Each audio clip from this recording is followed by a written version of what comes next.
اللہ فرماتے ہیں مومنین کامیاب ہو گئے.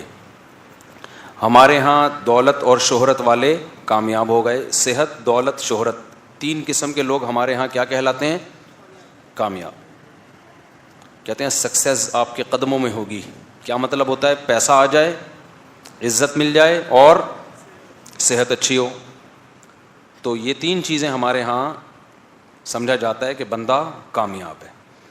اللہ نے اپنے پیغمبروں کو بھیجا یہ سمجھانے کے لیے کہ شیطان تمہیں غلط چیزیں سکھا رہا ہے، غلط چیزیں تمہارے دلوں میں ڈال رہا ہے. اس لیے اللہ نے اس سورت کو شروع کیا قد افلح المؤمنون. اللہ کی نظر میں صرف وہ لوگ کامیاب ہیں جو مومن ہیں. مومن سے مراد اللہ پر، اس کے پیغمبروں پر اور اس کی آسمانی کتابوں پر اور آخرت کے دن پر ایمان رکھتے ہیں. آمنت باللہ وملائکتہ وکتبہ ورسلہ والیوم الآخر والقدر خیرہ وشرہ من اللہ تعالی والبعث بعد الموت، جس کو ایمان مفصل کہا جاتا ہے. سمجھتے ہو؟ یہی اسلام کے بنیادی عقیدے ہیں. اس کے علاوہ کوئی عقیدہ بنیادی عقیدہ نہیں. اس میں ختم نبوت بھی ایڈ کر لیں. باقی جتنا شاعرہ، ماتریدیہ اور سلفیہ اور محند المفند، یہ جتنی ڈیپتھ میں جائیں گے نا اتنا پیچیدگیوں میں الجھتے چلے جائیں گے. کچھ عقیدے علماء کے لیے رکھیں، وہ آپس میں ہی ان میں الجھتے رہیں. اس لیے میں کہتا ہوں نا المحند المفند کے عقیدے غلط نہیں ہیں، لیکن وہ عوام کے لیے نہیں لکھی گئی ہے کتاب، وہ علماء کے لیے لکھی گئی ہے. عوام کے لیے علماء نے جو کتابیں لکھی ہیں وہ بہشتی زیور میں شروع میں عقائد لکھے ہوئے ہیں. مولانا اشرف علی تھانوی کی کتاب ہے نا بہشتی زیور، اس کے شروع میں جو عقیدے ہیں وہ ہیں اصل عقیدے. باقی ڈیپتھ میں جائیں گے تو پیچیدگیاں بڑھتی چلی جائیں گی. اس لیے جب کسی یوٹیوب پہ سنا کرے نا عشاعرہ گمراہ ہیں یا ماتریدیہ گمراہ ہیں یا سلفی گمراہ ہیں، بولو بھائی یہ مولویوں کے پھڈے ہیں، ان کو آپس میں لڑنے دو. یہ کس کے جھگڑے ہیں؟ اچھا یہ بھی ذہن میں رکھو، ہر عقیدہ بنیادی نہیں ہوتا. جیسے اسلام میں کچھ مسائل ایسے ہیں جو اتفاقی ہیں، ان میں اختلاف کرنا جائز نہیں ہے. جیسے اسلام میں کتنی نمازیں فرض ہیں؟ 5. اب یہ نہیں ہے کہ حنفیوں کے نزدیک 5 نمازیں تو شافیوں کے نزدیک 4. ایسا نہیں ہے بھائی. اس میں کوئی حنفی شافی اختلاف کرے گا تو اسلام سے نکل جائے گا. وہ نمازیں کتنی ہیں؟ 5. رمضان کے روزے فرض ہیں، ان کی کیفیت بھی معلوم ہے.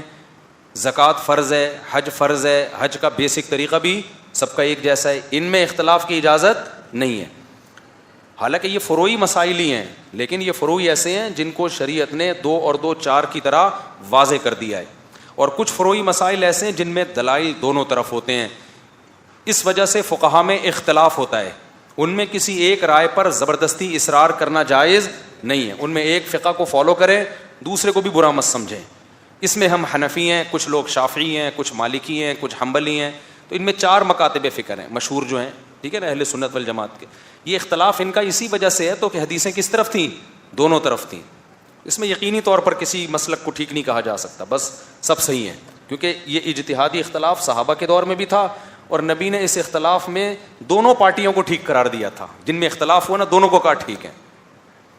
تو جیسے مسائل میں اصولی فروعی، ایسے ہی عقیدے میں بھی سارے عقیدے اصولی نہیں ہوتے. کچھ عقیدے اصولی ہیں، کچھ جب آپ ڈیپتھ میں جائیں گے نا تو پھر اختلاف پیدا ہوگا. تو ڈیپتھ میں گھسنے کی ضرورت بولو ہے ہی نہیں. تبھی میں اکثر یہ بتاتا ہوں نا اللہ عرش پر ہے. اب ہمارے لوگ کچھ کہتے ہیں ابے یہ تم نے کیا کہہ دیا، اللہ ہر جگہ. بھائی جان پبلک کو ان بکھیڑوں میں مت ڈالو. یہ عشاعرہ ماتریدیہ کے مسئلے ہیں، یہ علماء کے پڑھنے کی چیزیں ہیں. پبلک کو وہ بتاؤ جو حدیث میں ہے کہ نبی نے باندی سے پوچھا اللہ کہاں ہے، باندی نے کہا فی السماء، ایسے انگلی سے اشارہ کیا. تو بس جب اس باندی کی بخشش ہو سکتی ہے یوں اشارہ کرنے سے، تو آج اگر کوئی دیوبندی سے پوچھا جائے اللہ کہاں ہے، وہ بولے ادھر ہے، تو اس کی بھی بخشش انشاءاللہ ہو جائے گی. ٹھیک ہے نا. تو اس لیے بکھیڑوں میں پڑھنے ہاں پھر آگے اس کی کیفیت میں پڑھو ہی نہیں. پھر کوئی آگے سے جواب دیتا ہے اللہ تو ہر جگہ ہے. بولو بھائی یہ کس کے مسائل ہیں؟ یہ مدرسوں میں پڑھانے کے ہیں. پبلک کے لیے اتنی ڈیپتھ میں جانا بولو بالکل نقصان دہ ان کی صحت کے لیے. جس چیز کو اللہ رسول نے بیان کر دیا نا جتنا، بس اس کو اتنا ہی رکھو. ہاں کچھ مسائل علماء کے لیے ہوتے ہیں، وہ جائیں ڈیپتھ میں. تو آپ تو علماء نہیں ہیں نا، وہ کچھ مولویوں کے لیے پھڈے آپس میں ان کے جھگڑنے کے لیے رکھیں. جھگڑا بہت ضروری ہے، یہ ذہن میں رکھو. تو پھر کس چیز میں پھڈا ہوگا تو وہ ان کے لیے رکھو. اور صحیح عالم وہی ہوتا ہے جو عوام سے، عوام کے مینٹل لیول پہ آ کے بات کرے. وہ اپنی افلاطونیاں اور اپنی بقراتیاں لوگوں کے سامنے نہ بتائے. آپ نبی صلی اللہ علیہ وسلم نے فرمایا کلم الناس علی قدر عقولہم, لوگوں سے ان کی عقل کے مطابق بات کیا کرو, ان کے مینٹل لیول پہ آ کے بات کیا کرو. جیسے وہ مشہور واقعہ حضرت موسیٰ علیہ السلام کے دور کا نا, کہ واقعہ تو مستند نہیں ہے لیکن بعض واقعے مستند نہیں ہوتے, لیکن ان سے جو سبق مل رہا ہوتا ہے وہ سبق بالکل ٹھیک ہوتا ہے. ایک دیہاتی تھا نا, کہتا تھا اللہ میاں تو میرے پاس ہوگا تو میں تیرے بالوں میں کنگھی کروں گا, میں تیری خدمت کروں گا. تو واقعہ تو ایسا ہی ہے, پتہ نہیں کس نے کہاں لکھا ہوا ہے, لیکن اس سے مضمون بہرحال صحیح ثابت ہوتا ہے. حضرت موسیٰ کو جلال آ گیا, بھائی تو اللہ کے بارے میں کہہ رہا ہے یہ کرے گا وہ کرے گا خدمت کرے گا. تو اللہ نے حضرت موسیٰ علیہ السلام کو تنبیہ کی, بھائی یہ بیچارہ جتنی اس کی سوچ ہے یہ اسی حساب سے سوچے گا. وہ تو علماء کو کے لیے کچھ مسائل رکھیں. تو اللہ نے کیا فرمایا, قد افلح المومنون, یہ مومنون کو واضح کرنا ضروری تھا نا, کہ اللہ فرماتے ہیں کامیابی کی سب سے پہلی شرط کیا ہے, ایمان. اور ایمان کا مطلب کیا ہے, ایمان مفصل. اس میں نہ اہل حدیث کا اختلاف, نہ دیوبندیوں کا, نہ بریلویوں کا, نہ حنفیوں کا, نہ شافیوں کا, تو اتفاقی چیز ہے, اور وہ اسلام میں داخلے کے لیے وہی کافی ہے. تبھی جب بھی کوئی غیر مسلم مسلمان ہوتا ہے تو ہم اس کو وہی پڑھاتے ہیں, آمنت باللہ وملائکتہ, میں اللہ پر ایمان لایا, اس کے فرشتوں پر, وکتبہ, اس کی کتابوں پر, آمنت باللہ وملائکتہ وکتبہ ورسلہ, اس کے تمام پیغمبروں پر, والیوم الآخر والقدر والیوم الآخر, اور آخرت کے دن پر, موت کے بعد دوبارہ زندگی ہوگی. اور اس میں ختم نبوت بھی شامل کر لیں. شروع میں علماء نے اس لیے شامل نہیں کیا کہ یہ تو ایسا اجماعی عقیدہ تھا کہ 2 اور 2 4 کی طرح نا, کچھ چیزیں ایسی ہوتی ہیں جو واضح ہوتی ہیں, لیکن اب چونکہ قادیانوں نے ایک لفڑا ڈال دیا ہے تو ختم نبوت پر ایمان بھی غیر مسلم کو کہلوانا چاہیے کہ میں محمد صلی اللہ علیہ وسلم کو آخری نبی مانتا ہوں. اسی طرح عذاب قبر کا عقیدہ, یہ بھی قرآن سے ثابت ہے, حدیث سے ثابت ہے. اور والقدر خیرہ وشرہ من اللہ تعالی, اچھی اور بری تقدیر دونوں کس کی طرف سے ہیں, اللہ کے. جو کچھ ہو رہا ہے پہلے سے طے شدہ ہے. وہ کوئی غم پہنچا, حدیث میں آتا ہو نہیں سکتا تھا کہ یہ غم نہ پہنچے, کوئی خوشی پہنچی ہے ہو نہیں سکتا تھا کہ نہ پہنچے. یہ ہو کہ جو بھی ہو رہا ہے وہ ہو کے رہنا تھا. سمجھتے ہو؟ تو کامیابی کی پہلی شرط یہ والا ایمان ہے. سمجھتے ہو؟ کسی عالم کو برا مت کہو, اشاعرہ, ماتریدیہ, سلفی, برا کہنے کی اجازت نہیں ہے. بولو بھائی یہ ان کے مسئلے ہیں, انہیں کو الجھنے دو, ہم کیوں کسی کو برا کہہ کے اپنی زبان کو خراب کریں. میرے ایک سعودی عرب کے ایک عرب سے میری ملاقات ہوئی, ان کو وہاں کے کسی سعودیہ ہی کے کسی عالم پر بڑا اعتراض تھا نا, کوئی کسی پالیسی سے تھا یا کسی مسئلے سے. تو میں نے کہا آپ کے تو فلاں عالم یہ کہتے ہیں لحم العلماء مسموم. مجھے کہنے لگے مولوی صاحب, مفتی صاحب, علماء کا گوشت بہت زہریلا ہوتا ہے. سمجھ رہے ہو؟ یعنی میں غیبت کسی عالم کی نہیں کر سکتا, تو ان کی خیریں ان کے شر سے زیادہ ہیں. تو علماء کے بارے میں موقف رکھو بھائی, کیا کرنا غیبت کر کے برا بلا کہہ کے گھننے بن جایا کرو. گھننا سمجھتے ہو؟ بہت سے مسائل میں گھننا کیا ہے, ٹھیک ہے بھائی ہمیں نہیں پتا. آگے اللہ فرماتے ہیں دوسری کامیابی کی علامت, الذین هم فی صلاتہم خاشعون. ایمان کے بعد سب سے پہلے کیا ہے؟ اچھا ایمان میں توحید بھی ہے, اللہ پر ایمان. قرآن کہتا ہے وما یؤمن اکثرهم باللہ الا وهم مشرکون. بہت سے لوگ اللہ پر ایمان لے کر آتے ہیں, ساتھ میں شرک بھی کر رہے ہو. عیسائی بھی کہتے ہیں ہم ایک اللہ کو مانتے ہیں, پھر کہتے ہیں عیسیٰ اللہ کے بیٹے ہیں. اللہ کہتے ہیں اس ماننے کی تکلف کی ضرورت نہیں ہے, جب بیٹا تو اسی کی جنس میں سے ہوتا ہے, تو اللہ کا تو مثل کوئی بھی نہیں ہے. لیس کمثلہ شیء, اللہ جیسا کوئی بھی نہیں ہے. بیٹا باپ جیسا ہوتا ہے کہ کہتے ہیں نا ناک دادا پہ گئی ہے, آنکھیں, اور شرارتی اگر ہو تو بیوی کہتی ہے بالکل باپ پہ گیا ہے. ٹھیک ہے نا, بالکل کس پہ گیا ہے؟ باپ پہ گیا ہے. تو بیٹا نہیں ہو سکتا اللہ کا کوئی. تو عقیدہ توحید ہے, اس میں یا اللہ مدد ہوگا, یا رسول اللہ مدد نہیں چلے گا, یا غوث آدم مدد نہیں چلے گا, قبروں سے مانگنا نہیں چلے گا. اگر کرنا ہی ہے پھر اللہ کہتا ہے پھر یہ مجھ پر ایمان کے تکلف کی بالکل بھی ضرورت نہیں ہے. میں اکثر اس کو ایک مثال سے سمجھاتا ہوں. اللہ توحید کے بارے میں غیرت مند ہے, اور غیرت مند شرکت برداشت نہیں کرتا. یہ بالکل ایسے ہے, ایک آدمی کی 4 بیویاں ہو سکتی ہیں کیونکہ مرد سربراہ ہے, سربراہ کے ماتحت 4 ہو سکتے ہیں, لیکن ایسا نہیں ہو سکتا کہ ایک عورت کے 4 شوہر ہوں, کیونکہ سربراہ 4 نہیں ہو سکتے. سربراہ حکمران ہمیشہ ایک ہوتا ہے, حاکم ہمیشہ ایک ہوتا ہے. تو اللہ سربراہ ہے یا ماتحت ہے؟ معاذ اللہ سربراہ ہے, وہ ایک ہی ہوگا. یہ ایسا ہی ہے, اتنا غیرت والا مسئلہ ہے نا یہ, کہ ایک عورت کہتی ہے آپ میرے ہسبینڈ ہیں, آپ کا دل باغ باغ ہو گیا, آج تو بیگم نے میری رسپیکٹ کی, مجھے اپنا شوہر مان لیا. کہتی ہے آپ بھی ہیں, پڑوس کے وسیم بھائی بھی لگتے ہیں میرے ہسبینڈ. آپ بولو گے پھر وہی تیرا ہسبینڈ ہے, میں تیرا ہسبینڈ نہیں ہوں, دفع ہو یہاں سے.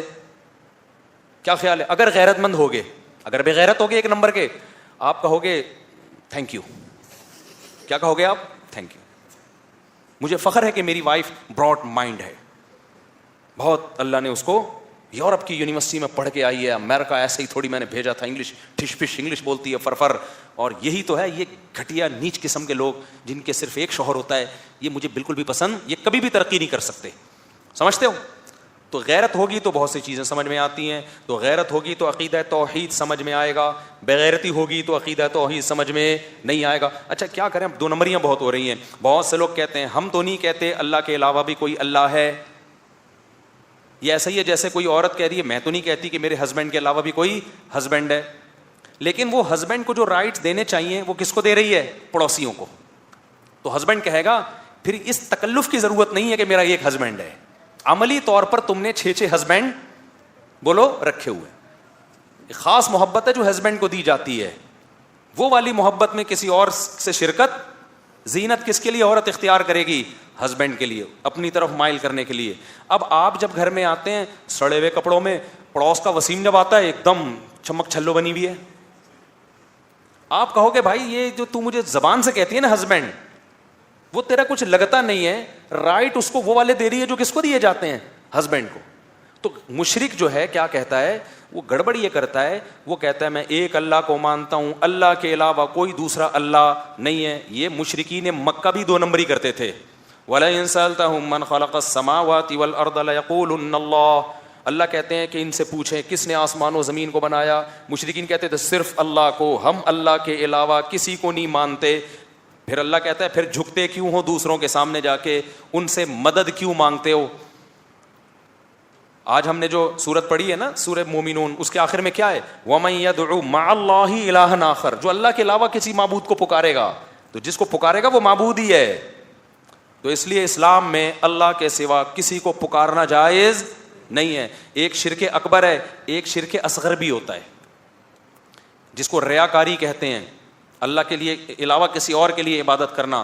اسی میں یہ بھی داخل ہے کہ آپ جو عاملوں کا اپنے دماغ میں آپ نے ایک تصور بٹھا لیا ہے نا کہ ان کی پھونکوں سے اور ان کے عملیات اور فلیتوں پلیتوں سے کام بنے گا, یہ بھی ایک قسم کا شرک ہی ہے, اکبر نہیں ہے, اصغر شرک ہے. یہ ان کمبختوں کے ہاتھ میں کچھ بھی نہیں ہے. نئے نئے لوگ آ جاتے ہیں, بس ایک جملہ میں عامل چاہے دیوبندی ہو, عامل چاہے بریلوی ہو, عامل چاہے اہل حدیث ہو, عامل چاہے رائے ونڈ کا مقیم ہو, عامل کے چاہے 1 سال لگے ہوئے ہوں, عامل چاہے مولانا طارق جمیل صاحب کا علاج کر رہا ہو, عامل چاہے مفتی طارق مسعود صاحب کا علاج کر رہا ہو, عامل چاہے تہجد گزار ہو, قرآن میرے ہاتھ میں ہے. عامل یا تو 2 نمبر ہوگا یا 2 نمبر نہیں ہوگا, 1 نمبر اوپر کی سیٹنگ اس کی آؤٹ ہوگی عملیات کر کے, پورا نارمل نہیں ہوگا. یہ ذہن میں رکھو, اتنا بڑا دعویٰ میں کانفیڈنٹلی ایسا ہی نہیں کر دیتا. تو میرے سامنے نہ بتایا کرو حضرت جی کا علاج کیا تو ابے بلو بنائے حضرت جی کو, چاہے کتنے بڑے حضرت جی ہوں, یہ سب 2 نمبر ہیں, منجن ہے, یہ کچھ بھی نہیں ہے ان کمبختوں کے پاس. مفتی موسیٰ روحانی بازی عامل نہیں تھے, یہ میں پھر کئی دفعہ اس کی وضاحت کر چکا ہوں. وہ عامل نہیں تھے, وہ کرامت کے طور پر بس وہ کچھ بھی کر دیا. وہ بعض بزرگوں کی کرامت ہوتی ہے, پھونک لگائی بندہ ٹھیک ہوئی, لیکن یہ والے پھونکوں والے سرکار کی کرامت ہی نہیں ہے. کہیں اتنی کرامت سینٹر تھوڑی کھلتے ہیں پھونکوں کے. اتنے تو مردے حضرت عیسیٰ علیہ السلام نے زندے نہیں کیے, انہوں نے اتنے کوڑ کے مریضوں کو ٹھیک نہیں کیا جتنا یہ کر رہا ہے. تو ہم کرامت کے منکر نہیں ہیں میرے بھائی, لیکن خدا کے لیے عاملوں کے چکر میں اپنی زندگیاں برباد. کچھ عامل 2 نمبر ہوتے ہیں, کچھ ہوتے بزرگ ہیں, عملیات اور فلیتے پلیتے کر کے اوپر کی کھوپڑی خراب ہو چکی ہوتی ہے. ان کو ایسا لگتا ہے آپ پہ چڑیل ہے, ہوتی نہیں ہے, ان کی اپنی کھوپڑی خراب ہو چکی ہوتی ہے. نیک ہوتے ہیں, کھوپڑی صحیح ہونا اور نیک ہونا 2 الگ الگ چیزیں نہیں ہیں, دونوں جمع ہو سکتی ہیں. بعض دفعہ بندہ نیک ہوتا ہے, سیٹنگ آؤٹ ہو جاتی ہے. تو انہوں نے عملیات کی ہیں, ان کی سیٹنگ آؤٹ ہے, آپ نے نہیں کی, آپ کیوں پاگل ہو کے ان کے پاس جا رہے ہو؟ تو خیر ابھی ہم جلدی سے سورت کو نمٹاتے ہیں. میں کھرچ کے نہ کوشش کر رہا ہوں عاملوں کی عقیدت محبت دل سے نکالوں, لیکن نکل نہیں رہی ہے. تو اللہ فرماتے ہیں والذین هم فی صلاتهم خاشعون. دوسری کامیابی کی علامت, پہلی ایمان جس میں عقیدت توحید سب آ گیا. دوسری بات, نمازوں میں خشوع پیدا کرتے ہیں.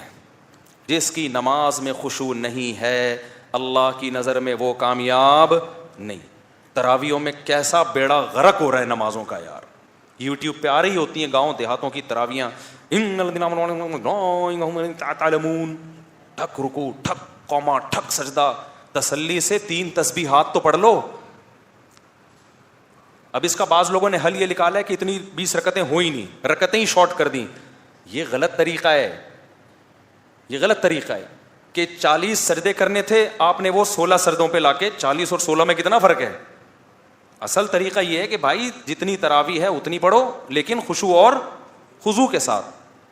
پھر بھی ہم یہ کہتے ہیں کہ 2 رکعتیں پڑھ لے تمیز سے, ان 20 رکعتوں سے وہ بہتر ہے جس میں آپ کے منہ پہ نماز کپڑے کی طرح لپیٹ کے مار دی جائے. تو مذاق مت بناؤ میرے بھائی تراویح کو, ایسے اسپیڈ میں نا مقابلے ہوتے ہیں. تمہارے یہاں کتنے بجے تراویح ختم ہوتی ہے؟ ابے ہمارے یہاں 9:45. ابے ہمارے یہاں تو 9:44 پہ ختم ہوتی ہے. 1 منٹ میں کیا تیر مار لیا یار تو نے. 10-15 منٹ میں کون سا طوفان آ جائے گا. مقابلے چل رہے ہوتے کہ نہیں ہوتے.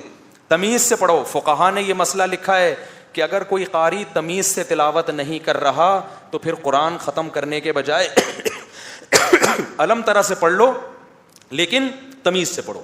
تو تمیز کی چھوٹی رکعتیں وہ افراتفری والی زیادہ رکعتوں سے بہتر ہے. سمجھتے ہو کہ نہیں سمجھتے؟ تو سنت تو 20 رکعتیں ہی ہیں, یہ نہیں کہ اب ان کو چھوڑ دیں, لیکن تلاوت میں کمی کر لیں, مگر تلاوت خشوع و خضوع کے ساتھ ہونی چاہیے. اچھا, اس میں بھی 2 انتہائیں ہیں. بعض لوگ تو تکڑ بھاگ رہے ہیں, بعض لوگوں نے اتنی آہستہ اسپیڈ کر دی ہے کہ وہ بھی لوگوں کی طبیعت پر بوجھ بنتی ہے. 4 آدمی تو خوش ہو جاتے ہیں اس سے. دیکھو یہ حرم کا ماحول نہیں ہے یہاں پہ, اب ہر جگہ حرم کی نقل نہیں اتاری جائے گی. اتنی آہستہ پڑھ رہے ہوتے ہیں, یہ بھی حدر میں پڑھنا چاہیے, حدر میں, تاکہ سب لوگوں کے لیے وہ سوٹیبل. کچھ لوگ تو ایسے ہوتے ہیں جن میں بہت خشوع و خضوع ہوتا ہے, وہ کہتے ہیں بہت ٹھہر ٹھہر کے پڑھو. وہ اللہ قسم کا بڑا زبردست قسم کا کنیکشن ہوتا ہے. وہ تو 4-6 آدمی ہر مسجد میں ایسے نیک شریف شرفا ہوتے ہیں, ان کے لیے تو بہت آرام سے. لیکن اسلام کا مزاج یہ ہے کہ جماعت کی نماز میں میجورٹی کو دیکھا جائے گا. کس کو دیکھا جائے گا؟ میجورٹی. تو میجورٹی کو دیکھا جائے گا تو میجورٹی حدر کو پسند کرتی ہے. حدر کا مطلب تھوڑی سی رفتار ہو, مگر اتنی تیز نہ ہو کہ سمجھ میں نہ آ رہا ہو, اتنی آہستہ بھی نہ ہو کہ 4 آدمی خوش ہوں اور 400 بیزار ہو کے گھر چلے جائیں. حدر میں ہو. حدر کا مطلب ہوتا ہے روانی سے پڑھنا, مگر وہ روانی تیز والی روانی نہ ہو. میں پڑھتا ہوں نا, میری ریکارڈنگ بھی سورہ مریم کی پڑھی ہوئی ہے, روانی ہے, لیکن وہ ایک لفظ الحمدللہ سمجھ میں آ رہا ہے. تو نماز کو خشوع و خضوع سے پڑھو. اچھا, ایک اہم آپ کو پوائنٹ کی بات بتاتا ہوں. جس کا نماز میں دل نہ لگتا ہو نا, ہمت کر کے ایک دفعہ 100 رکعت کی نیت باندھ لے. وہ 100 نہیں تو 50 رکعت پڑھ لے. جس کام میں دل نہ لگ رہا ہو نا, وہ ایک دفعہ تمیز سے کر لو, اگلے دن سے دل لگنا شروع ہو جائے گا. یہ میں آپ کو لکھ کے دے رہا ہوں. آپ 50 رکعتوں کی نیت باندھ لو. 50 رکعتوں کے بعد نا پھر آپ کو تسلی سے پڑھو 50 رکعتیں, عادت پڑ جائے گی آپ کو, دیکھنا. تو اس کا بڑا فائدہ ہوتا ہے. تو اللہ نے فرمایا ہم فی صلاتہم خاشعون. جنتیوں کی دوسری علامت کیا ہے؟ نمازوں میں خشوع پیدا کرتے ہیں, ٹرخاتے نہیں ہیں. تراویح میں رکوع میں تسلی سے 3 دفعہ سبحان ربی العظیم. قومہ میں جانے کے بعد تسلی سے ربنا لک الحمد. بہتر ہے تھوڑی لمبی دعا پڑھ لو, ربنا لک الحمد حمدا کثیرا طیبا مبارکا فی. اس سے کم از کم کچھ دیر تو اسٹے ہوگا نا, ورنہ یوں ٹھک کر کے اٹھتے ہیں, بس تھڑک کر کے سردے میں ڈائٹ لگانے کی فکر ہوتی ہے. تو تسلی سے کم 3 دفعہ امام کو چاہیے تسلی سے تسبیح پڑھے. سردے میں بھی 2 سردوں کے درمیان تھوڑا سا بیٹھے, دعا پڑھ لے, اللہم اغفر لی وارحمنی وہادنی وارزقنی واجبرنی وارفعنی. یہ دعا سنت سے ثابت ہے. 2 سردوں کے درمیان یہ دعا پڑھ لے گا نا تو ایک دم ٹھک کر کے دوسرا سجدہ نہیں ہوگا. مجھے تو بہت وحشت ہوتی ہے کسی ایسے امام کے پیچھے کھڑے ہو جاؤں نا جو یوں یوں یوں کر رہا ہے. چھوڑ دے, اس سے بہتر ہے آدمی آرام سے بیٹھ کے چائے پیے گھر جا کے. تو ٹرخا کیوں رہا ہے؟ اس سے عادت خراب ہوتی ہے, باقی نمازیں بھی پھر ایسے ہی ہو جاتی ہیں. تو اس کا خوب خیال کریں. آگے اللہ فرماتے ہیں والذین هم عن اللغو معرضون. ایمان والے جو کامیاب ہو گئے یہ وہ لوگ ہیں جو لغویات سے اعراض کرتے ہیں. لغویات کسے کہتے ہیں؟ ہر وہ کام جس کا نہ دین میں کوئی فائدہ اور نہ دنیا کا کوئی فائدہ. ایویں ہی بیٹھا ہوا ہے, بس ایویں ٹائم پاس کرنے کے لیے کچھ تلاش کر رہا ہے. ہم تو حیران ہے یار, ٹائم ہم سے رک نہیں رہا. روک لیں کسی طریقے سے, ٹائم پاس نہ ہو. اور دنیا کہہ رہی ہے ٹائم کو کیا کرو, پاس کرو. جب انسان دین پر چلتا ہے نا تو اس کی یہ تمنا ہوتی ہے کاش جو زمانہ میں نے بے دینی میں گزار دیا نا وہ مجھے دوبارہ مل جائے, میں کہاں پہنچ جاؤں. کتنے لوگ میں نے دیکھے ہیں 40 سال میں توبہ کی, کہتے ہیں یار بہت دیر سے توبہ کی, بڑا نقصان ہو گیا. ہم چاہتے ہیں ہم دوبارہ پرانی زندگی میں جائیں, اس وقت توبہ کریں. تو اس 20 سال میں کیا کچھ کر لیتے ہیں. تو ایسے تمام چیزوں سے اپنے آپ کو بچاؤ جس کا نہ دین میں کوئی فائدہ نہ دنیا میں. اس کا مطلب یہ نہیں کہ کھیل کود چھوڑ دو.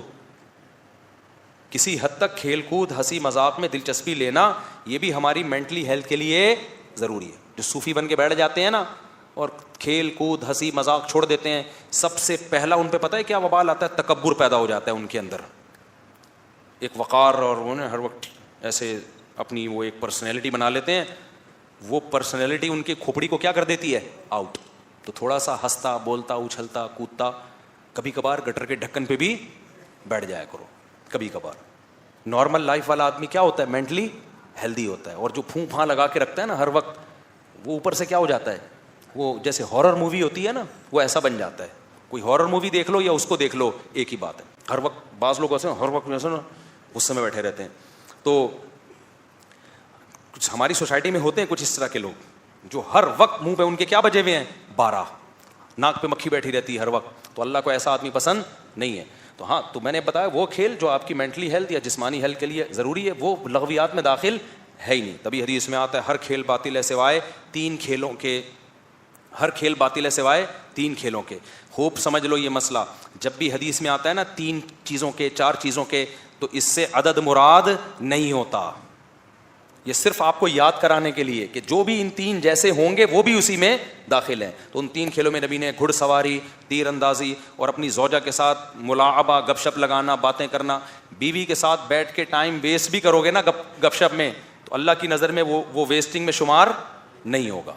کیونکہ تعلق بڑھتا ہے. بیگم سے کیا آدمی بیٹھ کے کیسے ایسی باتیں کرے, پھٹا ہو جائے گا. وہ پی ٹی آئی کے نکلی, آپ جے یو آئی کے نکلے, کیا خیال ہے؟ تو ادھر ادھر کی پھینکے گا, لمبی لمبی بیٹھ کے باتیں کرے گا.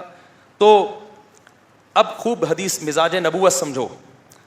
ایک اہل حدیث عالم تھے میرے ساتھ کہیں ٹی وی میں بیٹھے ہوئے تھے. وہ مجھے کہنے لگے کہ ایصال ثواب کا سوال پوچھا گیا. میں نے کہا جائز ہے ایصال ثواب, قرآن پڑھ کے بھی ثواب پہنچا سکتے ہیں, صدقہ کر کے بھی پہنچا سکتے ہیں. انہوں نے فوراً حدیث پیش کی کہ بھائی نبی صلی اللہ علیہ وسلم نے فرمایا صرف 3 چیزیں ہیں, صدقہ جاریہ, علم ينتفع به او ولد صالح يدعو له. نبی نے تو 3 چیزیں فرمائی کہ مرنے کے بعد ہوتی ہے, جاری ہوتی ہیں. صحیح حدیث ہے, ولد صالح يدعو له, اولاد جو دعا کرتی ہے, صدقہ جاریہ, اور علم جو چھوڑ کر جاؤ. چوتھی کا تو نبی نے کہا نہیں. میں نے کہا آپ مزاج نبوت نہیں سمجھتے. جب بھی حدیثوں میں 3 عدد 4 عدد, اجماع ہے کہ یہ 3 اور 4 میں محصور نہیں ہوتا. مفہوم مخالف کا یہاں اعتبار نہیں ہوتا. جو بھی ان 3 جیسی ہوگی وہ بھی اس میں. مثال کے طور پر حدیث میں آتا ہے اولاد جو باپ کے لیے دعا مانگے, تو کیا مطلب پڑوسی دعا مانگیں گے وہ فائدہ نہیں ہوگا کیا؟ نہیں ہے میرا خیال ہے بات سمجھ میں. صحابی کا انتقال ہو گیا, انہوں نے کہا یا رسول اللہ میں اپنے والد کے لیے کنواں صدقہ کرنا چاہتی ہوں. یہ والدہ کے لیے یا والد کے لیے؟ ان امی توفیت عنی افاتصدق عنہا, میری ماں کا انتقال ہو گیا, میں کہ صدقہ کروں؟ آپ نے فرمایا ہاں. تو صدقہ کی اجازت دی جا رہی ہے نا. تو یہ صدقہ ایک نیکی ہے. اب یہ منحصر صدقے میں نہیں ہے, نیکی ہے. اس کا مطلب کوئی بھی نیکی ماں باپ کو پہنچائی جا سکتی ہے. صدقہ تو ایک ایگزامپل ہے, ایک مثال ہے. اسلام قیامت تک کے لیے آیا ہے نا, تو مثالوں سے کلیات سمجھائے گا. ایک ایک چیز کان پکڑ کے نہیں سمجھائے گا کہ یہ بھی جائز ہے, یہ بھی جائز ہے, یہ بھی جائز ہے, یہ بھی جائز ہے. اصول اور ضابطے بتا دیے ہیں. بھائی صدقہ کا ثواب کیوں مل رہا ہے؟ یہ کیسی بات ہے کہ صدقے کا تو ملے, کوئی اور نیکی کا نہ ملے؟ اس میں اللہ میاں کو کیوں اتنا چھوٹا ظرف کر رہے ہو بھائی اللہ میاں کا؟ ہاں ایک سوال پیدا ہوتا ہے کہ اگر یہ قرآن پڑھ کے بخشنا یا ثواب پہنچانا, یہ بخشنا کا لفظ نا تھوڑا سا جاہلانہ سا لفظ ہے. ایصال ثواب اچھا لفظ ہے. اگر یہ جائز ہوتا تو صحابہ نے کیا ہوتا, صحابہ سے تو ثابت نہیں ہے. تو خوب سمجھ لو, انفرادی عمل کسی نے کیا ہو, دل میں نیت کر لی کہ اس کا ثواب فلاں کو پہنچے, اس کا ثبوت تلاش کرنا ایک عبث کام ہے, کیونکہ یہ دل کی کیفیت کا نام ہے. کون کس کے لیے نیکی کر رہا تھا, کون نہیں کر رہا تھا, یہ دل کا چیز ہے نا. یہ کہاں پتہ چلے گا ہمیں؟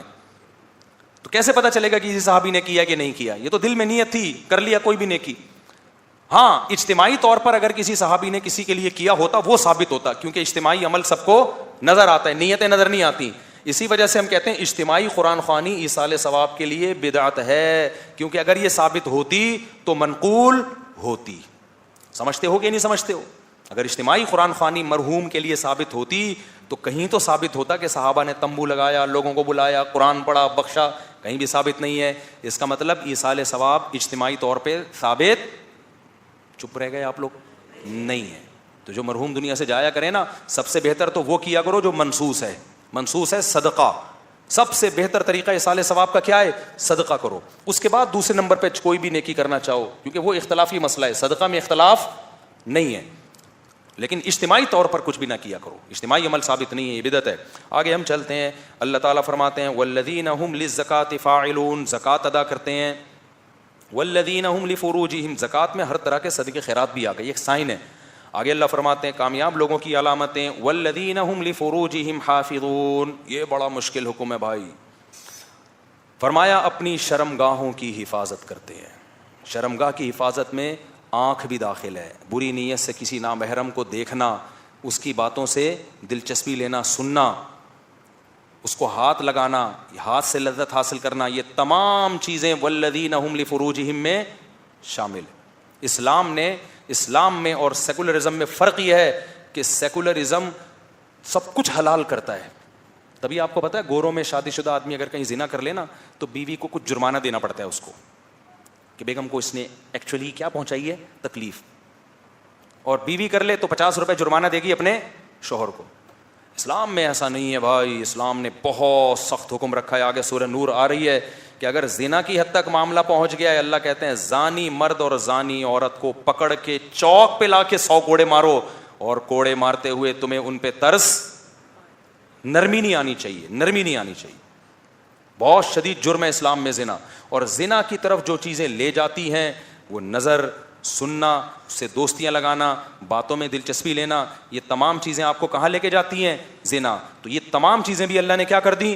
حرام. اب اللہ فرماتے ہیں کامیاب ہونا چاہتے ہو نمازوں میں خشوع پیدا کرنا پڑے گا, لغویات سے اعراض کرنا پڑے گا, زکوٰۃ اور صدقوں کو فوکس کرنا پڑے گا, اور اپنی شرمگاہوں کی حفاظت کرنی پڑے گی. یہ مرد کے لیے بھی ہے, عورت کے لیے بھی.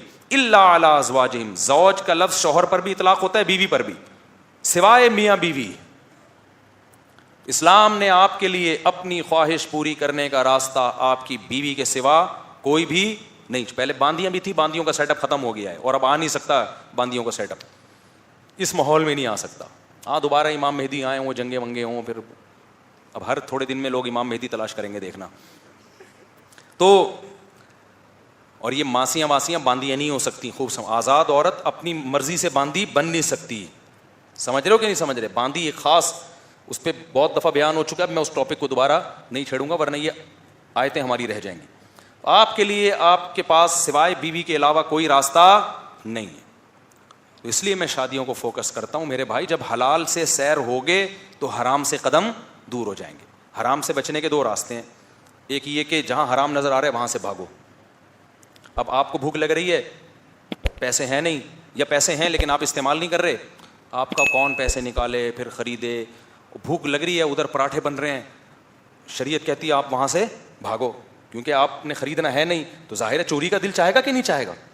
اب خوشبو آ رہی ہے پراٹھے کی, ادھر بھاگ کے گئے, اب حرام سے بھاگ رہے ہو, دیکھو ادھر بھاگ کے گئے, وہاں چپلی کباب بن رہے ہیں, ادھر خوشبو آ رہی ہے, آپ کو مفتی صاحب کا بیان آیا, اللہ میاں کہتے ہیں کہ نہیں بھائی چوری نہیں کرنی, ادھر سے ٹن مارا, اس طرف بھاگے, وہاں دیکھا بریانی کی دیگ کا ڈھکن کھل رہا ہے ایک دم, پھر خوشبو آئی, وہاں سے بھاگے. کہاں تک بھاگے گا؟ ٹرک کے نیچے آگے مر جائے گا زیادہ بھاگے گا تو, یا گٹر کا ڈھکن کھلا ہوا ہوگا اس میں گر جائے. اس کا طریقہ یہ ہے, ابے پیسے ہیں تو پیسوں سے 4 پراٹھے خرید کے پھوڑ دے, نہیں ہے تو پیسے کما.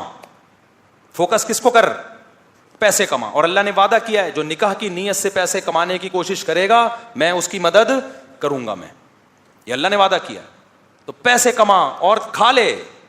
ایک دفعہ طبیعت سے پیٹ بھر کے کھائے گا, پھر جتنے دیکھ کے ڈھکن تیرے دائیں بائیں کھلتے رہیں گے, تیری صحت پہ کوئی فرق نہیں پڑے گا. ہر انسان کو اللہ نے صلاحیت محدود دی ہے, لامحدود صلاحیتیں اور طاقتیں اللہ نے کسی کو بھی نہیں دی ہیں. اس لیے اسلام نے جہاں حرام سے بچنے کا حکم دیا وہاں حلال میں وسعتیں بھی پیدا کی. اور اس کا عورت کو کتنا فائدہ ہوگا؟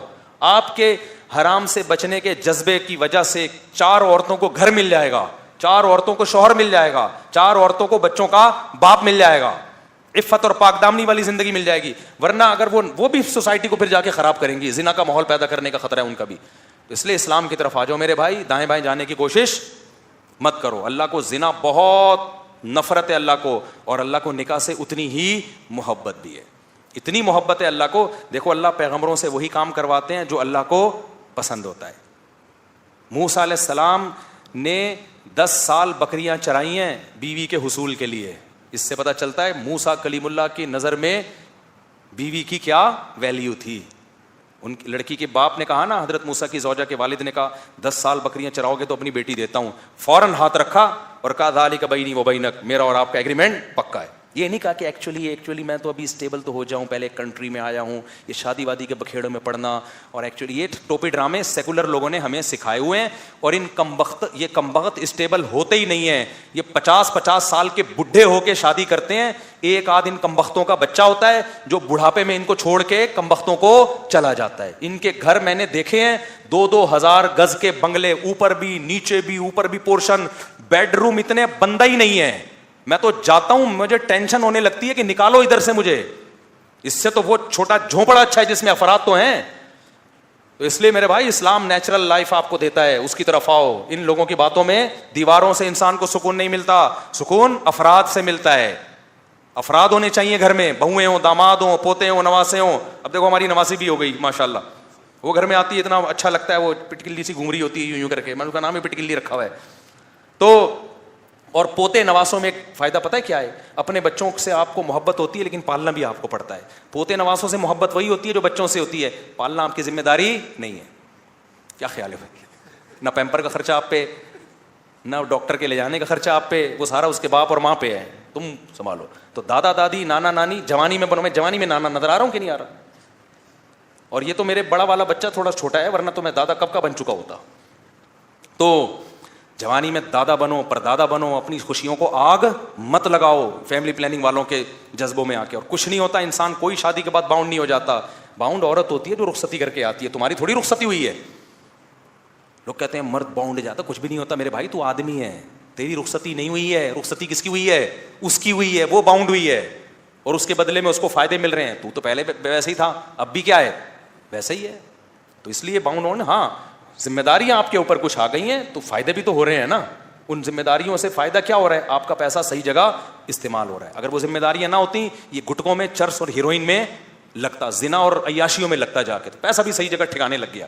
چلو آگے چلتے ہیں ہم. اللہ فرماتے ہیں الا علی ازواجہم او ما ملکت ایمانہم. میں جلدی اسپیڈ اس لیے بڑھائی بھی ہے تاکہ تھوڑے سورہ نور بھی ہو جائے. فرمایا الا علی ازواجہم, سوائے اپنی بیویوں کے, اپنی شرمگاہوں کی حفاظت کرتے ہیں, خواہش پوری نہیں کرتے سوائے بیویوں کے. فإنہم غیر ملومین, فرمایا یہ لوگ قابل ملامت نہیں ہیں جو بیویوں کے پاس جاتے ہیں. اسی آیت کی روشنی میں علماء نے لکھا ہے, فتاوی قاضی خان فقہ حنفی کی بڑی زبردست کتاب ہے, کئی سو سال پہلے لکھی گئی. اس میں لکھا ہے کہ ایک آدمی دے دنا دن شادیاں کر رہا ہو, دے دنا دن انہوں نے لکھا, میں بتا رہا ہوں, زیادہ شادیاں کر رہا ہو اور اس کی نیت صرف یہ ہو کہ میں عیش کے لیے کر رہا ہوں. کس کے لیے کر رہا ہوں؟ عیش کے لیے. جاؤ بس, لیکن نیت ہے اس کی حقوق ادا کرنے کی. فرمایا اس کو اگر کوئی ملامت کرتا ہے نا کہ تو برا آدمی ہے, عیاش ہے, تو اس پر ڈر ہے کہ اس کفر کا ڈر ہے, کیونکہ اللہ نے کہہ دیا کہ یہ قابل ملامت, اپنی خواہش کو پورا کرنے کے لیے کر رہا ہے شادی, اور کوئی نیت نہیں ہے. لیکن اس کی یہ نیت ہے کہ میں حقوق بھی ادا کروں گا, خالی خواہش برائے خواہش نہیں ہے. تو بھلے خواہش ہی کے لیے کر رہا ہو بھائی, حلال ہے نا. تو اس لیے اللہ نے سرٹیفکیٹ دے دیا کہ ایسا آدمی قابل ملامت نہیں ہے. ہاں وہ عیاشی کے جس میں حقوق ادا کرنے کا ارادہ نہیں ہے آپ کا, بس عیاشی ہے کہ عیاشی اڑاؤں گا, جیسے بعض لوگ کر رہے ہوتے ہیں, 2 3 لے کے گھوم رہے ہیں, بڑا غرق کیا ہوا ہے ان کا, حقوق ادا نہیں ہو رہے, پھنس گئی وہ بیچاری, تو وہ ظلم ہے. تو اگر کوئی عیاشی کے کرے نہیں, عیاشی کی نیت سے سنت پوری کرنے کے لیے کر لیں, کسی کو سہارا دینے کے لیے کر لیں, کچھ نہیں ہوتا یار, چلو عیاشی کے لیے ہی کر رہا ہے, حلال کر رہا ہے نا, حرام سے تو بچ رہا ہے اور حقوق بھی پورے کرے گا, تو بھی یہ قابل ملامت بولو نہیں, اللہ کی نظر میں نہیں ہے, باقی گورنمنٹ کی نظر میں یا قوم کی نظر میں ہے, تو اللہ نے کہہ دیا ملامت نہیں ہے. فَمَنِ ابْتَغَىٰ وَرَاءَ ذَلِكَ, اللہ کہتے ہیں جو اس کے علاوہ کوئی اور راستہ اختیار کرے گا بیوی کے علاوہ. اس میں ہینڈ پریکٹس بھی آ گیا, کیونکہ اللہ نے ذالک نا اشارے کے وقت کہا جاتا ہے, ہاتھ سے اشارہ. اللہ نے بیویوں کی طرف اشارہ کر کے کہہ دیا کہ یہ تمہاری بیویاں ہیں, اس کے علاوہ کوئی اور راستہ اختیار کیا, فحش فلموں کا راستہ, ہینڈ پریکٹس کا راستہ, زنا کا راستہ, لڑکوں سے بدفعلی کا راستہ, اللہ کہتے ہیں فَأُولَٰئِكَ هُمُ الْعَادُونَ, یہ لوگ اللہ کی باؤنڈری کو کراس کرنے والے ہیں. اللہ نے ایک باؤنڈری لگائی ہوئی ہے انسان کے گرد, آپ گدھے گھوڑے بن کے اس باؤنڈری کو کراس نہیں کر سکتے. گرل فرینڈ بوائے فرینڈ کا کلچر سوسائٹی میں بہت پھیل رہا ہے, خوب سمجھ لو. گدھے گھوڑے میاں بیوی نہیں ہوتے, ان کے بھی فزیکل ریلیشن ہوتے ہیں, گرل فرینڈ بوائے فرینڈ کا بھی فزیکل ریلیشن ہوتا ہے, وہ میاں بیوی نہیں ہوتے. میں بار بار کہتا ہوں, جو ولاگ میں اپنی گرل فرینڈ کو لا رہا ہے, نیچے کمنٹس میں کیا کرو تو وہ کام کر رہا ہے جو گدھے اور گھوڑے کرتے ہیں. گدھے کا گدھی سے فزیکل ریلیشن ہوتا ہے, شادی نہیں ہوتی. گھوڑے کا گھوڑی سے فزیکل ریلیشن ہوتا ہے, شادی نہیں ہوتی. کچھ ٹائم وہ بھی اکٹھے گھوم بھی لیتے ہیں. آپ کہہ سکتے نہیں گرل فرینڈ تو لیونگ ریلیشن ہے, گدھے گھوڑی میں تو نہیں بھائی, ان کا بھی ہوتا ہے. آپ گدھے کو ذرا گدھی سے دور کرنے کی کوشش کرو, 2 لتی آپ کے بھی ٹکا دے گا وہ. ان کا بھی کچھ وقت تک ریلیشن, گھوڑا جو ہے نا گھوڑی کے ساتھ ہی کھڑا رہتا ہے. آپ ہٹاؤ تو صحیح, وہ مارے گا آپ کو, چماٹ مارے گا. اتنا ریلیشن تو ان کا بھی ہوتا ہے. انسان میں اور گدھے گھوڑے میں فرق یہ کہ انسان میں میاں بیوی ہوتے ہیں, گدھے گھوڑوں میں میاں بیوی نہیں ہوتے. تو کوئی ولاگر اپنی گرل فرینڈ کو گھما رہا ہے نا, تو بولا کرو کام انسان شکل سے انسان لگ رہا ہے, لیکن کام کون سے کر رہا ہے؟ کتوں والا, گدھے اور گھوڑوں والا. اس کو برا بلا کہا کرو, اپریشیٹ نہ کیا کرو, اور بولو ہمارے کلچر کو تباہ و برباد مت کرو. تم سمجھتے ہو کہ نہیں سمجھتے؟ ہمارے کلچر کو, یہ گدھے گھوڑوں والا کلچر ہے, یہ یورپ, ادھر جاؤ, ادھر جا کے یہ کیا کرو. ہمارے کلچر کو خراب مت کرو. لوگوں نے لکھا ہوتا ہے کیوٹ کیوٹ کپل اور ویری نائس, تو تم بھی اس گناہ میں برابر کے شریک ہو. سمجھتے ہو؟ صرف سوٹ ٹائی سے نہیں پتہ چلتا انسان کا, حرکتوں سے پتہ چلتا ہے. کہ گدھے کو آپ سوٹ ٹائی پہنا دو تو یہ تھوڑی کہ وہ پڑھا لکھا آدمی بن جائے گا. تو اللہ نے کیا فرمایا؟ والذین هم لاماناتهم وعهدهم راعون. یہ بھی بڑی مشکل آیت ہے بھائی. کامیاب لوگوں کی علامتیں بیان کی جا رہی ہے نا. اللہ کہتے ہیں یہ وہ لوگ ہیں جو اپنی امانتوں اور معاہدوں کے پابند ہوتے ہیں. یہ چیز آج مارکیٹ میں شارٹ. پاکستانی ہونا, 2 نمبر ہونا, ایک ہی چیز کے 2 نام. مالک مکان کو کبھی کوئی ٹائم پہ کرایہ نہیں دیتا. معاہدہ تھا نا آپ کا 5 تاریخ تک دے دیں گے, کون دیتا ہے؟ 10 15 تاریخ چلاتے کھینچتے چلے جاتے ہیں. اس کا گھر آپ کے پاس, حالانکہ میں مالک مکان نہیں ہوں, میں کرایہ دار ہوں. میں مالک مکان ہوتا نا, آپ کہتے ہیں مفتی صاحب کے کرایہ دار نے تنگ کیا ہوا ہے تو یہاں بیٹھ کے اس کو سنا رہے ہیں.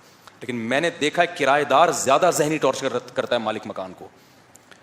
اس کی چیزیں استعمال ایسے کرے گا, نل کے توڑ دے گا, بیسن توڑ دے گا, چیزوں کی واٹ لگا دے گا. وہ اپنے گھر کو بڑی تمیز سے چلائے گا, رنگ جگہ جگہ سے اکھڑ رہا ہوتا ہے. تبھی آج کل لوگوں نے کرائے پہ گھر دینا چھوڑ دیا, کیونکہ اپنا گھر سمجھ کے استعمال نہیں کرتے اس کو. تو کوئی بھی چیز آپ کے پاس ہے, آپ ڈیوٹی پہ ہو, آپ کو تنخواہ مل رہی ہے تو تنخواہ پوری لے رہے ہو, آپ کا معاہدہ ہوا ہے کہ آپ کام پورا کرو گے, کام میں ڈنڈی مار رہے ہو, تنخواہ پوری لے رہے ہو, تو معاہدہ پورا کرنے والا آپ نہیں کہلاؤ گے. اللہ کی نظر میں معاہدے کی خلاف ورزی کرنے والا کہلاؤ گے. تو آج جاپانیوں میں ہم نے سنا بھی دیکھا بھی, ایگریمنٹ کے پابند ہوتے ہیں, اور ہمارے پاکستانیوں کو دیکھ لو, کوئی وعدہ کرے گا ٹوپی کرا رہا ہوگا شروع سے ہی. تو انسان کی زبان ایک ہونی چاہیے. 2 نمبری چیزوں میں تو بہت 2 نمبری ہے. ٹھیکیدار اپنے لیے جو گھر بنائے گا بڑا خاندانی, بیچنے کے لیے جو بنائے گا نا, آپ اس میں کیل تو ٹھوکو, پورا پلستر نکل کے گرے گا اس میں. ہو رہا ہے کہ نہیں ہو رہا؟ اعتماد ہی ختم ہے. اس لیے میں کہتا ہوں یہاں بزنس مت کرو. ایک خاتون کا چند دن پہلے میسج آیا, میرے 1 کروڑ روپے میں نے امریکہ سے پاکستان میں بھیجے, بڑے داڑھی پگڑی ٹوپی نیک آدمی, انہوں نے کہا میں پیسے لگاؤں گا, آپ کو دوں گا میں ہر مہینے اتنے دینے کے بعد. انہوں نے کہا وہ پتہ نہیں نقصان ہو گیا, ختم, میرے 1 کروڑ ڈوب گئے. رو رہی ہیں, مجھے میسج بھیج رہی ہیں. میں نے کہا آپ کو کس بے وقوف نے کہا تھا کہ آپ پیسے دو؟ میں کتنے بیانات کر رہا ہوں کہ مت دو کسی کو پیسہ. کہہ رہی ہے پتہ نہیں وہ تو بڑے اتنے دن دیے. میں نے کہا وہ بڑا فراڈی ہے جو کچھ دن دے گا پیسہ. جو پہلے دن ہی لے کے بھاگ جائے وہ چھوٹا فراڈی ہے, اور جو پروفٹ دے رہا ہے نا وہ بڑا فراڈی ہے. کیونکہ میرے پیسے جو لے کے بھاگا تھا 6 مہینے اس نے پروفٹ دیا تھا مجھے, کیونکہ بڑا فراڈی تھا, تبھی زیادہ پیسے لے کے بھاگا ہے. 6 مہینے جب دیا تو ہمیں اعتماد ہو گیا, ہم نے اور دے دیے. پھر اور 6 مہینے دیا, ہمیں اور اعتماد ہو گیا, ہم نے اور دے دیے. وہ لے کر ایک دم مارکیٹ سے کیا ہو گیا. اس لیے جو تم سے پیسے لے کے تمہیں پروفٹ دے رہا ہے, سمجھو یہ بہت بڑا فراڈی ہے. جیسے جو عامل پیسے لے کے علاج کرتا ہے کم فراڈی, جو پیسے لیے بغیر علاج کرتا ہے وہ زیادہ بڑا فراڈی ہے. سمجھتے ہو نا؟ بعض لوگ کہتے ہیں عامل ہیں, بزرگ ہیں, پیسے نہیں لیتے. او بھائی یہ بڑی فلم ہے. یہ جو پیسے لے رہا ہے اس کو پتا تو ہے نا کتنا بڑا فراڈ کر رہا ہے. جو نہیں لے رہا یہ بہت بڑی فلم ہے. اچھا, عاملوں کو میں اتنا چیختا ہوں, کس جن چڑیل بھوت کسی نے ہو نا میرے پاس لے آؤ اس کو, بولو یہاں تو جن لا کے دکھا خالی. اچھا آگے چلتے ہیں ہم جلدی سے. والذین هم لاماناتهم وعهدهم راعون والذین هم علی صلواتهم یحافظون. دیکھو کیا نماز کی ویلیو ہے. آگے اللہ فرماتے ہیں وہ لوگ اپنی نمازوں کی حفاظت کرتے ہیں. نماز کا تذکرہ 2 دفعہ آیا. نمازوں کی حفاظت پتہ ہے کیا ہے؟ عبداللہ بن مسعود سے مروی ہے. میں اس پہ انشاءاللہ ایک پوری ویڈیو ریکارڈنگ کرواؤں گا کہ یہ جو آج کل ظہر کو بالکل ظہر کے ٹائم داخل ہوتا ہی اثر پڑنا شروع کر دیا لوگوں نے, اور ٹینشن ہے ایکچولی ہم تھوڑا سا بزی چل رہے ہیں, اور پھر وہ مغرب کو عشاء تک لے جاتے ہیں. کسی حدیث میں ایسا واضح حکم, کسی بے غبار صحیح حدیث میں. تبھی عبداللہ بن مسعود رضی اللہ تعالیٰ عنہ صحیح بخاری میں کہتے ہیں نبی نے مزدلفہ کے علاوہ کہیں بھی 2 نمازوں کو اکٹھا نہیں پڑھا. اور دوسری حدیث میں, صحیح حدیث ہے وہ بھی, اس میں کہتے ہیں عرفات میں بھی. تو عرفات اور مزدلفہ میں تو نبی نے اس طرح نمازیں اکٹھی پڑھی ہیں, ظہر کے وقت میں عصر پڑھی اور مغرب کو مؤخر کیا مزدلفہ میں. عبداللہ بن مسعود کہتے ہیں اس کے علاوہ کبھی بھی اکٹھی نمازیں نہیں پڑھی ہیں. آپ کہہ سکتے ہیں ہو سکتا ہے عبداللہ بن مسعود کو پتہ نہ ہو, دوسری حدیثوں میں تو آتا ہے اکٹھی پڑھی ہیں. اس کا جواب یہ کہ خود عبداللہ بن مسعود سے ہی مروی ہے کہ اکٹھی پڑھی ہیں. تو اس کا مطلب وہ اکٹھی وہ نہیں ہے جو لوگ سمجھ رہے ہیں, وہ اکٹھی وہ ہے جو بخاری میں ہے, جس کا تذکرہ کہ نماز کو مغرب کو مؤخر کیا عشاء تک, اور عشاء جب داخل ہونے والی تھی تو مغرب پڑھی, اور عشاء کے داخل ہوتے ہی کیا پڑھ لی, عشاء پڑھ لی ہے. اس طرح سے جمع بین الصلاتین ہوا ہے. پھر بھی امام شافعی کا مذہب ہے وہ 2 نمازیں اکٹھی پڑھتے ہیں, لیکن آپ تو امام شافعی کو تھوڑی مانتے ہو, آپ تو دلائل کو مانتے ہو. سفر میں امام شافعی قائل ہیں 2 نمازیں اکٹھی پڑھنے کے. یا تو آپ شافعی بن جاؤ, اور اگر آپ کہتے ہو ہم تقلید نہیں کرتے, تو پھر بھائی دلائل کی دنیا میں اس میں ابو حنیفہ کا پلڑا بھاری ہے. دلائل کی دنیا میں بہت بھاری ہے پلڑا. کیوں؟ امام ابو حنیفہ کہتے ہیں قرآن جگہ جگہ کہہ رہا ہے ہر نماز اپنے ٹائم پہ پڑھنی ہے. قرآن کہہ رہا ہے کامیاب لوگوں کی علامت ہے اپنی نمازوں کی حفاظت کرتے ہیں, اور عبداللہ بن مسعود کہتے ہیں نمازوں کی حفاظت ہے ہر نماز اپنے ٹائم پہ پڑھنا. اور بخاری مسلم سے پتہ چلتا ہے ہر نماز کا اپنا ٹائم ہے, 2 نمازوں کا ایک ٹائم نہیں ہے, 5 نمازوں کے الگ الگ ٹائم ہے. اور عصر کی نماز تو خاص طور پر قرآن حکم دے رہا ہے. آپ تھوڑی سی ٹینشن ہے ظہر اثر ملا رہے ہو, قرآن کہہ رہے ہیں حافظوا علی الصلوات والصلاۃ الوسطی, نمازوں کی حفاظت کرو خصوصاً درمیانی نماز یعنی عصر کی نماز کی. تو یہ سفر اور حضر دونوں کے بارے میں ہے. میدان جنگ میں یہ آیتیں نازل ہوئی ہیں. میدان جنگ میں اللہ نے میدان جنگ حضر میں ہوتا ہے, سفر میں ہوتا ہے. اور جتنی ٹینشن میدان جنگ میں ہوتی ہے اتنی ٹینشن جہلم اکیڈمی میں نہیں ہوتی کہ آپ نے ظہر اثر اکٹھی پڑھنا شروع کر دی. میدان جنگ میں اللہ کہہ رہا ہے میدان جنگ میں نماز کا طریقہ بدل دیا. فَإِنْ خِفْتُمْ فَرِجَالًا أَوْ رُكْبَانًا, اللہ کہہ رہے خوف کی حالت ہو نا میدان جنگ میں ہو, نمازوں کو قضا مت کرو, ہاں پیدل چلتے ہوئے پڑھ لو, سوار ہو کے پڑھ لو. طریقہ چینج کر دیا, قبلے کا رخ معاف کر دیا, جدھر سواری ہے ادھر رخ کر کے پڑھ لو. فَإِذَا اطْمَأْنَنْتُمْ, اللہ کہتے ہیں جب دوبارہ اطمینان کی حالت میں آ جاؤ, فَأَقِیمُوا الصَّلَاةَ, پھر اسی طرح سے قائم کرو جیسے پہلے کرتے تھے.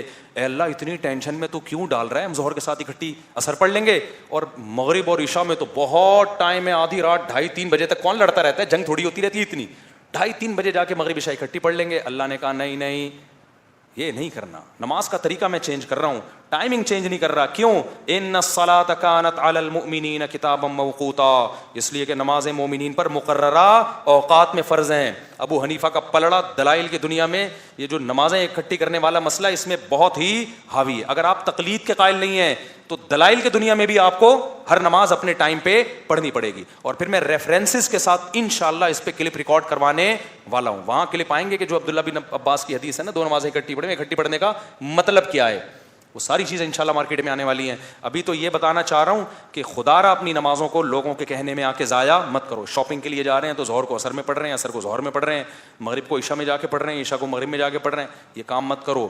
اللہ نے کیا کہا, والذین هم علی صلواتہم یحافظون, ایمان والوں کی علامت اپنی نمازوں کی, نمازوں میں 5 داخل ہے کہ نہیں, یہ بھی جمع کا صیغہ ہے. اور صلوات یہاں علماء بیٹھے ہیں, جمع قلت نہیں ہے, صرف 3 نمازیں نہیں ہیں, اس میں 3 نمازیں نہیں ہیں. صلوات یہ جمع کثرت میں آتا ہے, جمع سالم ہے یہ, تو اس میں 5 نمازیں آتی ہیں. تو 5 نمازوں کو اپنے ٹائم پہ پڑھیں گے تو اس آیت پر عمل ہوگا. سمجھتے ہو کہ نہیں؟ سمجھ لیجیے.